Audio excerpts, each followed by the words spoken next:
အိမ်ကုန်းအောက်မှာထားခဲ့တယ်လေမောင်လို့မတော်နဲ့ပေါ်တာတွေမူရမရနဲ့လေအရင်သမားတိတ်ခါ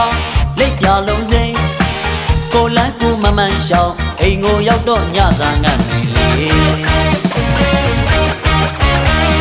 ရှင်ကိုပြတော့စဲတောင်းကိုပြတော့ဝမြဲလူကိုပြတော့ရင်အရက်ကြောင့်မဟုတ်ဘူးအချက်ကြောင့်ငါမှုနေတန်ရင်စိတ်လူရင်ပဲဘဝမောပြေသမားကြောင့်စိတ်တောက်ကြည့်လိုက်လေသိမ့်မိုက်နေတကွက်ပြီးတကွက်မောစိတ်ရင်စရာတွေလျှော့အထင်သေးတဲ့မျက်လုံးတွေဒီမဆိုင်ပါဘူးလေ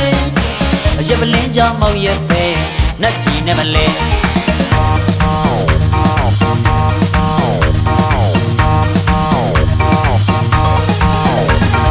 ဒီဆိုင်ကျွေးပြောင်းနောက်ဆိုင်ပြောင်းပေါင်းတင်နေကကောင်း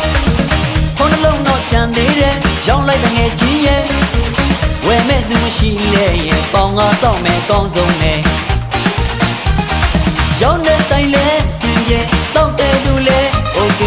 အသေးခွဲတာဖေးချစ်တာမူသမားဆိုင်ခွဲနင်းကရှောက်မယ်လေ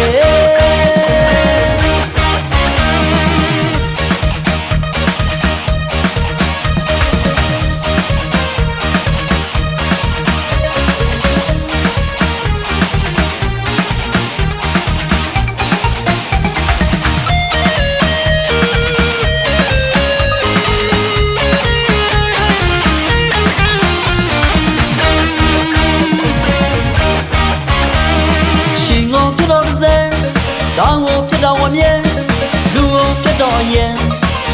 အရက်ကြောင့်မဟုတ်ဘူးအချက်ကြောင့်ငါမှုနေတန်ရင်စိတ်လူရင်ပဲဘဝမောပြေသမားကြောင့်စိတ်တောက်ကြည့်လိုက်လေသိမ့်မိုက်နေတကွက်ပြီးတကွက်မောစိတ်ရင်စရာတွေလျှော့အထင်သေးတဲ့မျက်လုံးတွေဒီမဆိုင်ပါဘူးလေအရက်ပလင်းကြောင့်မောက်ရဲ့ပဲနတ်ပြည်နဲ့မလဲ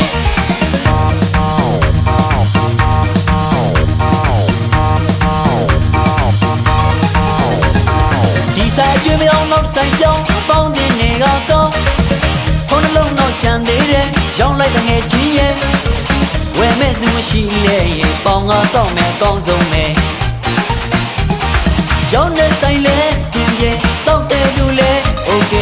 အသေးခွဲတာဖေးချစ်တာမူသမားဆိုင်ခွဲနင်းကရှောက်မယ်လေ